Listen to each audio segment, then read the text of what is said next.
मुंह से बोलते तो है ना कि शिव मेरे गुरु है, हे महादेव आप मेरे गुरु हैं, हम पर दया करिए। चलिए मुंह से बोलेंगे, दया का मानी होता है महादेव पूछ नहीं सकता है कि तू करता क्या है। दया का मानी है कि कुछ नहीं करते हैं, भंडोल सब साफ तब चाहिए। दया का हमेशा मानी होता है कुछ नहीं हमारे पास, तब हमको दया चाहिए। कानून में हार गए, ताकत में हार गए, कुछ नहीं चाहिए है मेरे पास, हे सरकार आप दया कर दीजिए। महादेव उधर से बोल भी नहीं करेंगे, काहे कि दया का मानी होता है कि कुछ नहीं है तब वो चाहिए, बोल भी नहीं करेंगे। तू शिष्य बनेगा तब न दया रे गुरु करेंगे, तू शिष्य बना कहा। हम लोग कहेंगे बोले क्या नहीं बने, मुंह से बोलते हैं तो कम बुझा रहा है आपको, मुंह हमारे पास तो बोलेंगे कौन ची, मनवा से मन तो सब दुनिया में लगा हुआ। चलिए आगे। एक भाई की जिज्ञासा है कि आपने शिष्यानुभूति में लिखा है गुरु को प्रणाम निवेदित करने क्या प्रयास अपेक्षित है, प्रणाम का प्रयास का क्या है? एक भाई ने पूछा है कि शिष्यानुभूति में तीसरे सूत्र में लिखा है कि गुरु को प्रणाम करने का प्रयास अपेक्षित है। हमने लिखा है कि गुरु को प्रणाम करने का प्रयास अपेक्षित है। देखिए हम लोग प्रणाम महादेव को नहीं करते हैं, बात साफ, हम तो नहीं है करते। काहे कि जब महादेव के पास जाते हैं तो धरती का सारा इतना झंझट दिमाग में रहता है कि झंझटवे के लिए उनको कहना पड़ता है। क्या करे आदमी है सारा, कभी पेट सारा कंस्टिपेशन रहता है, कभी पेट झड़ता है, कभी बीपी बढ़ जाता है, कभी बीपी घट जाता है, सारा घटता बढ़ता सब कुछ होते रहता है।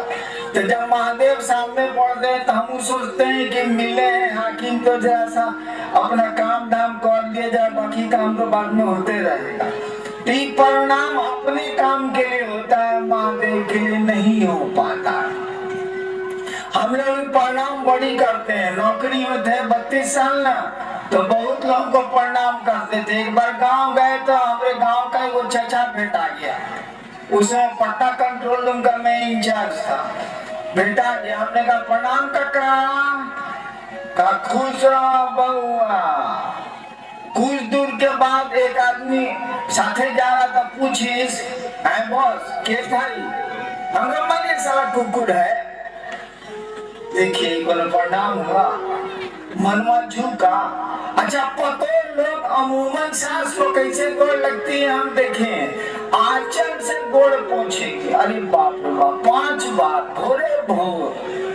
अमोने मन मनाती है कि बुढ़िया मरती का नहीं है। ये प्रणाम हुआ, सबकी बात में नहीं कह रहा, लेकिन अमूमन कुछ तो ऐसे उदाहरण हैं। अभी कम करती है तो कोई क्या करेगा, काम करती है तो कोई क्या करेगा बिना बात के। हम तो देखा है तो लोग को सांस का गोड़ लगते हुए आंचल से पहुंचती है, लगता है धूल साफ कर रही है। आमोने मन कहती है कि बुढ़िया कब तक रहेगी, सारी खरकस खाली करते रहती है। दिस इज नो प्रणाम, ये प्रणाम नहीं हुआ, ये मन झुका नहीं रहा। इसलिए हमने कहा है कि शिव को प्रणाम करने का प्रयास करिए, आप कोशिश करिए आप। कहा कि प्रणाम तो जब एक बार शिव को प्रणाम हो जाए ना, मात्र जीवन में एक बार शिव को प्रणाम हो जाए ना, फिर प्रणाम करने की जरूरत कहाँ रहती। शिव को एक बार निश्चल मन से प्रणाम अगर हो गया, ये बल्ले बल्ले तब क्या बात है। एक बार प्रणाम हो जाए, 108 बार जो नमः शिवाय करते हैं ना, बैठिए तो बाबूजी के पास और कहिए कि बाबूजी गोड़ लगता नहीं, बाबूजी गोड़ लगता नहीं, बाबूजी गोड़ लगता नहीं, बाबूजी गोड़ लगता नहीं, बाबूजी गोड़ लगता नहीं। हमने जैसा बाप रहे हमारे पढ़ना लिखना 22.5 खाली बाबूजी गोड़ लगता नहीं, बाबूजी गोड़ लगता नहीं, बाबूजी गोड़ लगता नहीं। नमः शिवाय वैसे करते हैं हम लोग, शिव को प्रणाम, शिव को प्रणाम, शिव को प्रणाम। अगर महादेव वहां रहे ना तो 1 लात मारेगा कि साला तुम अपने भी डिस्टर्ब हो रहा, डिस्टर्ब कर रहा है, नहीं माने। प्रणाम मन से होता है, शब्दों से प्रणाम नहीं होता।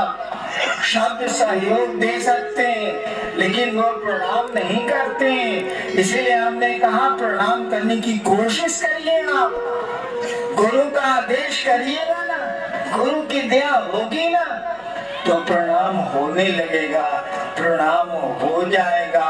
और शिव को जब प्रणाम हो गया तब फिर क्या बात है, बल्ले बल्ले, तब फिर मेरी चाल देख ले, तब क्या बात। इसीलिए हमने कहा है कि शिव को प्रणाम करने की कोशिश है। एक भाई की जिज्ञासा है कि भक्त और शिष्य में क्या अंतर है। एक भाई ने पूछा है कि भक्त और शिष्य में क्या अंतर है। आसमान जमीन का अंतर है।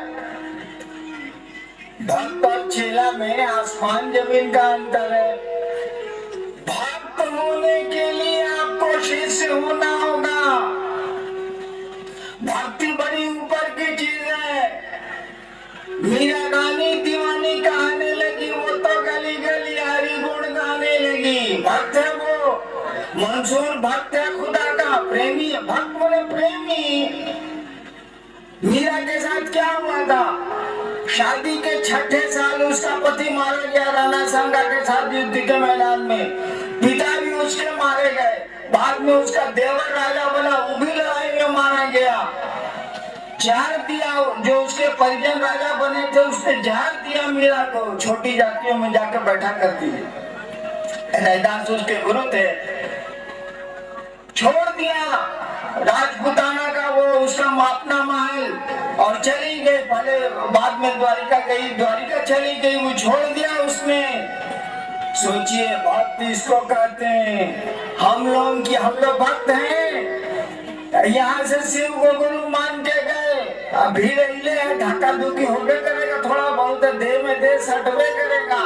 मान लीजिए बालू में घोड़वा मुँह चूक गया हल्का सा, कहेगा कि आप ये महादेव को गुरु माने हैं हम गौरा गांव में। घोड़ो मुँह चूक गए, 14 साल के महादेव गुरु। यहाँ मीरा जहर पीती है, सुखराम जहर पीता है, ईसा सूली पे चढ़ता है, मंसूर तत्व होता है। ये भक्त है, इसको प्रेमी कहते हैं, इसको भक्ति कहते हैं। इस भक्त को ऐसा भक्त होने के लिए आपको गुरु के पास जाना होगा, सही गुरु के पास जाना होगा, शिष्य होना होगा। और इसीलिए हमने तो पढ़ा नहीं है लेकिन सुना है, रामचरितमानस में लिखा है तुलसीदास जी ने, बिन युक्ति भक्ति न हुई। बिन युक्ति, बिना टेक्निक के, बिना लीवर के, बिन युक्ति भक्ति न हुई। क्योंकि भक्ति तो प्रेम तो हम लोगों को जगत से है, उस परमात्मा से, उस महादेव से प्रेम हो कैसे सकता है। इसमें लीवर लगाना होगा, इसमें टेक्निक लगाना होगा, इसमें युक्ति करनी होगी। बिन युक्ति भक्ति ना हुई। और लीवर तो गुरु के पास है, तकनीक तो गुरु के पास है, सूत्र तो गुरु के पास है, सब कुछ तो गुरु के पास है। शिष्य और भक्त में बहुत ज्यादा का अंतर होता है। शिष्य तो शिष्य है, शिष्य तो अभी सीख रहा है, सीखने वाले को शिष्य बोलते हैं। संस्कृत में वैसे अनुशासन मानने वाले को शिष्य बोलते हैं। शिष्य शब्द जो बना है ना वो शस धातु से बना है। शिष्य शब्द जो बना है संस्कृत में वो शस धातु से बना है। उसी शस धातु से बना है शासन, उसी शस धातु से बना है प्रशासन, उसी शस धातु से बना है अनुशासन। अंग्रेजी बहुत बढ़िया है। अंग्रेजी में डिसाइपल है डिसिप्लिन, डिसिप्लिन से डिसाइपल बना है। डिसाइपल बने चेला, डिसिप्लिन से डिसाइपल बन गया। अंग्रेजी ठीक है, अंग्रेजी में अनुशासन से बन गया शिष्य। जो अनुशासित नहीं है वो शिष्य हो ही नहीं सकता है। और संस्कृत में भी है शस धातु, उसी से शासन है, उसी से अनुशासन है, उसी से प्रशासन है, उसी से बना है शिष्य। शिष्य का मानी होता है जो गुरु के अनुशासन में रहे, जो गुरु कहते हैं वो करे, तभी वो शिष्य है। ऐसे शिष्य का मानी होता है सीखने वाला सीखने गया है, भक्त का मानी तो प्रेमी होता है। अरे बाप रे बाप, भक्त होना आसान नहीं है भैया, शिष्य बनने की कोशिश करिए। गुरु शिष्य को भक्त ही बनाते हैं, उस शिव का प्रेमी ही बनाते हैं।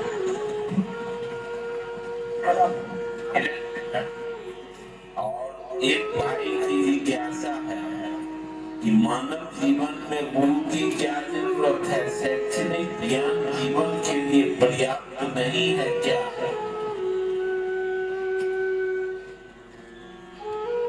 एक भाई ने पूछा है कि गुरु की मानव जीवन में क्या जरूरत?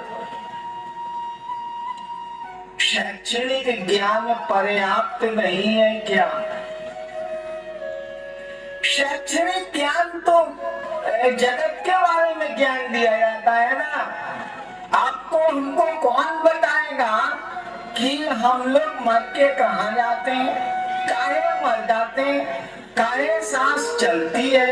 एक बात बताइए तो, ये दिल काहे धड़कता है, ये सांस किसकी ताकत से चलती है, ये शरीर में खून कैसे दौड़ता है, ये तो विज्ञान नहीं बताएगा। कहेगा कि तुम पैदा हुए तो खून दौड़ता है, तुम पैदा हुए तो दिल धड़कता है।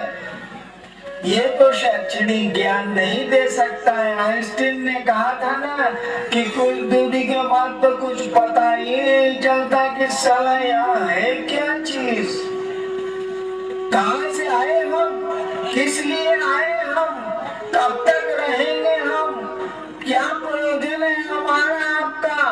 कहते हैं कि मनुष्य सबसे बड़ा सजग प्राणी है संसार का, पूंछ प्राणी है, औरों की तरह खाते हैं, जानवरों की तरह रहते हैं, खाते हैं, पीते हैं, मर जाते हैं, बस इतनी ही बड़ी दुनिया हमारी आपकी है।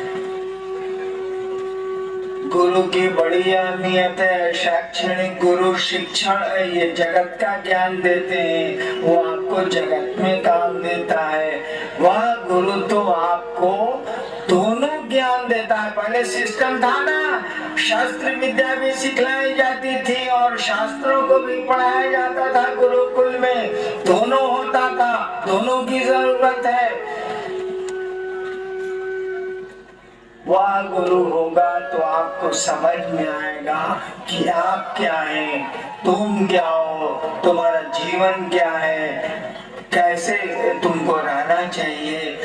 और शिक्षा आपको ईर्ष्या नहीं मिटा सकती है, प्रेम पैदा नहीं कर सकती है, भाषण से प्रेम पैदा नहीं होता भाई साहब। इमोशंस जो आपके हैं वो विज्ञान और किताबें उसको रेगुलेट नहीं करती हैं। आपकी भावनाएं जो है ना वो खुद ब खुद पैदा होती हैं। इनके नियंत्रण के लिए, और आपकी किताबें कहती हैं, उपनिषद कहती है, असतो मा सद्गमय तमसो मा ज्योतिर्गमय।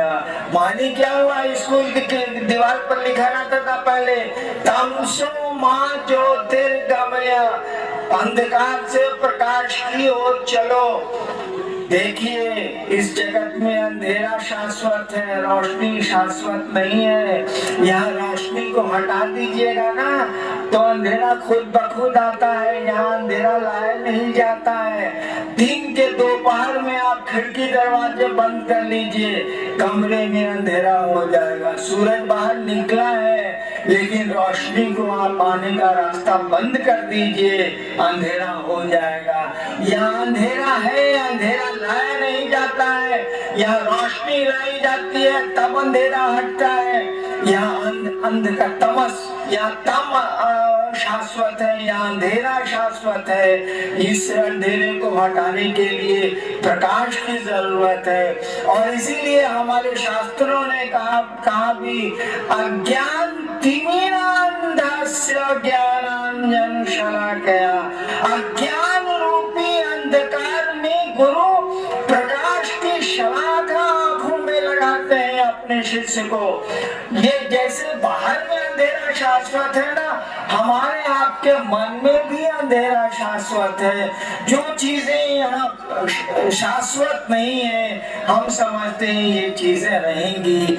जो चीजें यहाँ शाश्वत हैं उन पर हम ध्यान ही नहीं देते हैं। बताइए तो भ्रम में जी रहे हैं कि नहीं जी रहे हैं। जो जिंदगी मेरी नहीं है, जो सांस मेरी नहीं है, दूसरे की दी हुई है, उसको अपना समझते हैं। ये अंधेरा नहीं है तो और क्या है। एक भाई की जिज्ञासा है, किसी भी शिष्यता में भोजन की पवित्रता की शर्त क्यों नहीं? एक भाई ने पूछा है कि शिव शिष्यता में भोजन की पवित्रता क्यों नहीं लागू की गई। उत्तर तो इसका ढेर सारा, उतना समय नहीं है, लेकिन एक बात समझ लीजिए, गुरु शिष्य की परंपरा में कानून गुरु का चलेगा। गुरु शिष्य की परंपरा में जब कोई गुरु होगा और कोई चेला होगा तो नियम कानून गुरु का चलेगा, चेला का नहीं चलेगा। अगर चेला का चलेगा तो याद कीजिए लड़काई में हम लोग क्या करते थे। सो 3 बजा नहीं कि मनाने लगे कि मास्टरवा के मुँह जाओ। 3:30 बजा नहीं तो हम लोग सोचते थे कि मास्टरवा का गुरु मुरुक जाए, इसीलिए कि छुट्टी हो जाए, सारा चलो मैदान में फुटबॉल लेके। नहीं, आज तक हुआ ऐसा कुछ नहीं हुआ। गीत के सरापने से कहीं गायब मरती सारा मास्टरवा को कुछ नहीं हुआ, पढ़ा भी पिटा भी। रिजल्ट किसको मिला भाई साहब? मास्टरवा तो मास्टर में रिटायर कर गया, हम लोग कलेक्टर हो गए। देखिए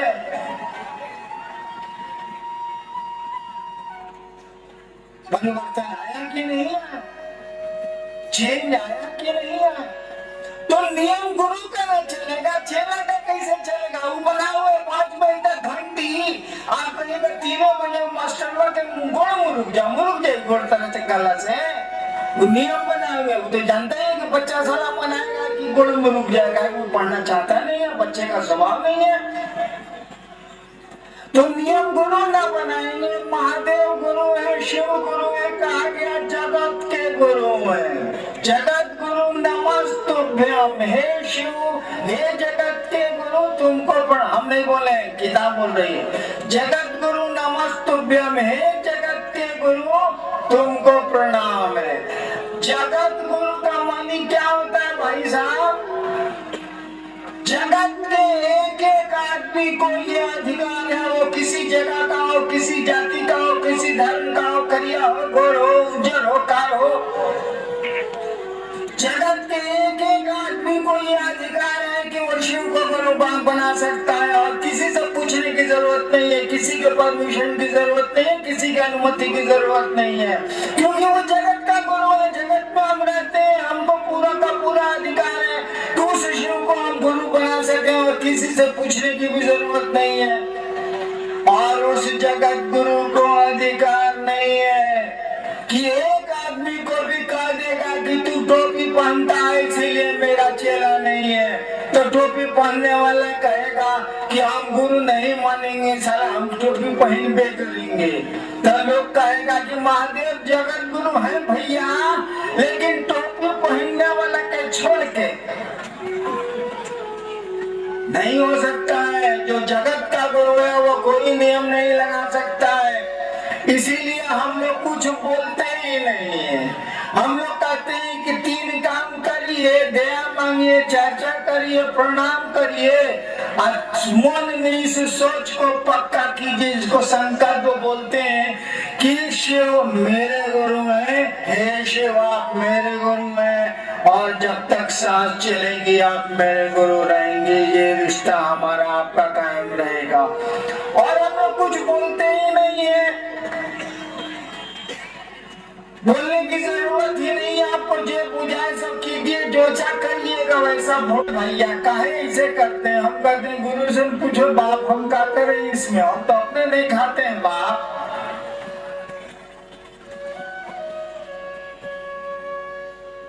औरंगाबाद ऋषि हम अक्सर कहते हैं ये गोरखनाथ के बारे में सुना है कि नहीं सुना? मच्छंदरनाथ महादेव के चेला, मच्छंदरनाथ महादेव के शिष्य थे और उनका शिष्य था गोरखनाथ। बोलचाल में वैसे किताब में उनका मत्स्येंद्र नाथ है और गोरखनाथ का गोरक्षनाथ नाम है। बोलचाल में मच्छंदरनाथ के वही मच्छंदरनाथ जाल मच्छंदर गोरख आया गम निगम दिया हेला जी, कैसी नींद सोए आप जी, आप गुरु हम चेला जी। वही मच्छंदरनाथ का चेला था गोरखनाथ। गोरखनाथ बोलता है कि साधु कौन है? गोरखनाथ बोलते हैं साधु कौन है? जो जिसको कहते हैं कि साधु कौन है? हवा की न चली बा, ठवा की न बोली बा।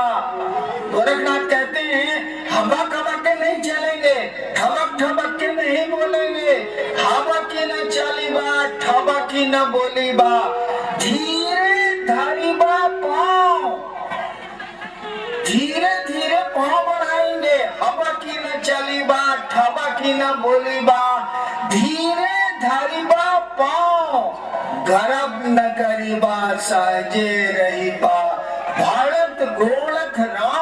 गोरखनाथ कहते हैं कि गर्व नहीं करेंगे, सहज रहेंगे, जल्दी जल्दी नहीं चलेंगे, जल्दी जल्दी नहीं बोलेंगे, धीरे धरी बा पाँव, धीरे धीरे पाँव बढ़ाएंगे। साधु का यही लक्षण है। और आप शिव शिष्य, ये तो बोला था महादेव के चेला का चेला, आप तो महादेव के सीधे चेला है भाई साहब, आपकी कुर्सी तो ऊपर है। इसीलिए आप यहाँ से जाएंगे बिल्कुल साधु की तरह जाएंगे, पहले माँ बच्चों को निकलने देंगे, शांत रहेंगे, अकबक नहीं करेंगे, धीरे धीरे उठेंगे, धीरे धीरे जाएंगे। यहाँ के लोग कहेंगे महादेव का चेला तो भैया महादेव जैसा होता है।